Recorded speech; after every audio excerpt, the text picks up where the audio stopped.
Loyiso Gola is taking me on a journey through South Africa. Together we're exploring the shared history and modern-day legacy of the British Empire. Culturally, if anyone knew anything about South Africa, it was Paul Simon's Graceland record in the 80s. That was it. Yeah, good record. Graceland's a great record. It is. It's a terrific record. Yeah. You can call me Al, you know. Yeah. I hear that a lot. Can I? You can call me Al, yeah. I really want to show Al a cool exhibition in Johannesburg. It will explain all he needs to know about the toughest part of our South African history. Let's not forget, it's British history too. All right, let's just recap South African history for those who haven't been paying attention. We abolished slavery, we get into a war with the Dutch, disempower the Zulus and the rest of the black population, and then decide to leave and let them all get on with it. But even that doesn't go very well, apparently. Well, can't please all of the people all the time, can you? First up, I'd like to clarify that the British did abolish slavery in law in 1834, but the practice continued for years afterwards, and it was renamed apprenticeship. And as for apartheid... Yeah, I've heard about this place. The Apartheid Museum, recognised today as the leading authority on the subject. Welcome, gentlemen. My name is Mtutuzi, and I'll be your guide for today. So what we have here, it's a symbolic of the race classification, which classified people according to their races. Yeah. So I'm going to randomly give you these tickets. OK, thank you. If it says non-white, please use the non-white, and if it says white, you'll use the white as well. Oh, I'm non-white for this occasion. Yes, you are non-white, and it happens to be white for a day. Well, I mean, all right. I mean, actually facing this is like... Yeah, right, OK. It's an experiential feeling. It certainly is. Experiential, and not in a good way. By 1950, all of this was law. Every citizen in South Africa classified into one of four groups: white, coloured, Asian or native. Within 15 years, 11 million South Africans had been classified. In power at the time was the National Party. And the truth is, they won their seats after the British allowed a white-only election. And that was something agreed as part of the settlement after the Second Boer War. So how does the classification work? One of the most well-known unscientific tests would be a pencil test. That would be put through your hair, and if it's dark, then it meant that you were not white. Measuring your nose, for instance. They believe that black people's nose are flat. Right. So also that could easily detect what race should you belong to. I think that they should have gone with rock, paper, scissors. Yeah, that might have worked. So, a bizarre combination of discredited Victorian ethnography and, some say, Nazi racial ideology was used to segregate the post-war South African population. But the further we go, the more horrific it gets. Yeah, like this list of 115 names of people that died in detention. Unbelievable. Look at that one at the bottom. Natural causes. Hemorrhage after hitting head against desk during interrogation. I mean, natural causes. Natural causes, suicide. Yeah. Well, it's quite hectic. All this stuff seems silly and seemed like, which it was, but I don't think that's how we should look at it. I think, was it effective? Was it brutally effective? And yes. Yeah. Diabetes, strangulation. He got strangled by diabetes. Apartheid continued throughout the 60s, 70s and 80s, and all this time the UK maintained its strong relationship with South Africa due to British investments in the country and a mutually beneficial trade relationship. State detention and imprisonment kept white minority rule in place throughout. The most torturous must surely have been solitary confinement, which could last for weeks, months, even years.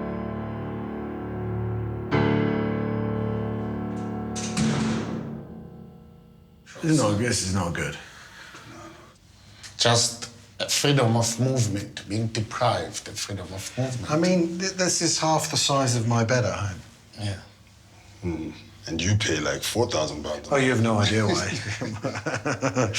Yeah, but I mean, look at it. This is. Yeah, no, this is intense. Now, if we're talking apartheid, then we've got to talk about the big man himself. Despite spending his entire life fighting Britain's colonial legacy in South Africa, Nelson Mandela was, by his own admission, an Anglophile, educated here in South Africa at a Methodist school.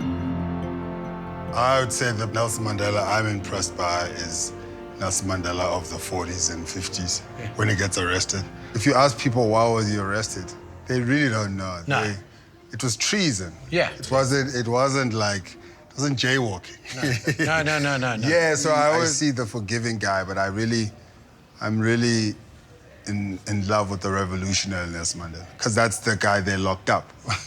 You know what I mean? Yeah, completely understand, yeah. He sacrificed his family relationship, his kids, his best years, yeah. Yeah. So, but I mean, at the end of it all, he met Lennox Lewis. And the Spice Girls. And the Spice Girls. I mean, come on, yeah. And Whitney Houston, I would have killed, and Oprah. Yeah. And Will Smith. One of the major consequences of apartheid was non-whites being sent to segregated townships for coloureds, Indians or blacks. These townships still exist today. I grew up in a township, which is why I am taking L to one. Let's go to Soweto. So I've heard of Soweto. Anyone in Britain, it's probably the first place they've heard of in South Africa. What is Soweto? It's a township, the southwestern township. I think it is the biggest township in South Africa. And this is because black people were dispossessed of where they lived and thrown out? Yeah, people were just moved from places that became industrial areas and just shoved into, these ghettos. This township, started in the 1930s, grew to contain a population of over 1.3 million. It has communal water taps, but that's about it. It's one of 500 townships with a landmass bigger than Johannesburg and Durban combined. You've no land rights here, right? So if you've got a shack here, you may not own it. It's not like you can borrow money against a house here, is it? And get a mortgage and lift yourself out with lending or whatever. No, that's definitely not the case. It has a dead-end feel to it. Why is it still here, though? Because apartheid's long gone, 30 years gone, basically. But this kind of stuff is very hard to reverse. I mean, to shift, yeah. To shift. It's because remember, apartheid is not about segregation and deprivation of rights. It's like a 200-year project. And to think that you're going to reverse all of its... In 30 years, yeah. There's no magic wand either for a thing like this. Yeah, that's the thing. But one positive to come out of the Soweto township is skills, sports and entertainment. Yeah, car spinning. This was the ultimate form of rebellion during the 80s, man. It's now a popular motorsport. Oh my God! With stunt drivers like Stacey Lee May. Her dad was one of the original car spinners. Holy cow!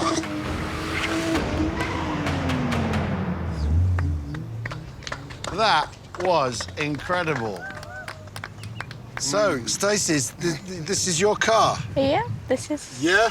the beast. The beast. Yeah. This car is very minimalist, if you ask me. Yeah. No door handles, No seatbelts. Yeah, no seatbelts. Weight reduction. Yeah, well, get off then. So how did you get into this? My dad and his friend thought that putting me into car spinning would help toughen me up. It's worked for your confidence. Yeah, I have a big mouth now. I love it. But Lester, how did you get into it? In our area, it was like poverty-stricken. And people would go out to steal cars and stuff like that. If they stole one of these, they would come to our locations, they would spin it or something, and it's a whole uproar. While the funeral's on, the cars are getting spun, and while the coffin's descending, they would burn the car. Wow. It's like a tribute to one of our fallen brothers. Yeah. And then they legalize it in an arena, and that is how it built. It's absolute madness. I'm not into cars. And I'm also risk-averse, so this is not for me. But I understand it because I've seen it. But I'm just like, no. This isn't for you, right? Absolutely not for me. Okay, so I'm going to end up having to do this, aren't I? That's what. Of course. Yeah, of course. Okay. Let's go have some organized chaos. Yeah, let's have it, yeah. This is crazy. I mean, you gotta try new things, but you don't. But if he doesn't make it, I asked him if I can have his watch. Okay.